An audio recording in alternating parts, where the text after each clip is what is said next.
Ndị Igbo ya dịrị na mma, Chukwu gozie unu. Ala Igbo na-agbaghara aghara, ala efuole.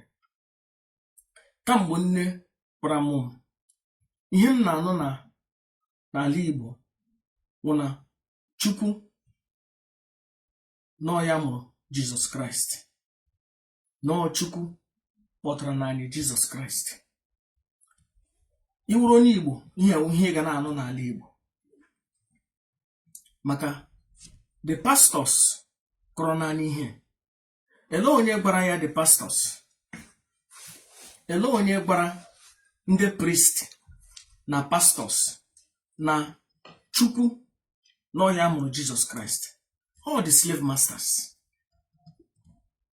Tupu ndị ọcha abịa n'ala anyị, anyị enwela ụmụ Chukwu, anyị enwela arọ Chukwu, anyị amatala Chukwu, anyị akpị mara na Chukwu, anyị akpọ mana Chukwu bifo ndị ọcha abịa n'ala Igbo anyị. So ndị ọcha bịara n'ala anyị mere anyị ji mata Chukwu. Nna nna anyị ha anwụmana, nna nna anyị ha ndị nwụrụ 200, 300, 400 years ago before ndị ọcha bịa n'ala anyị, ọwa ma ha Chukwu. Omeniri na nna nna anyị ha nwụrụ before ndị ọcha abịa na ha ga-eje ọkụ mmụọ. You have to understand na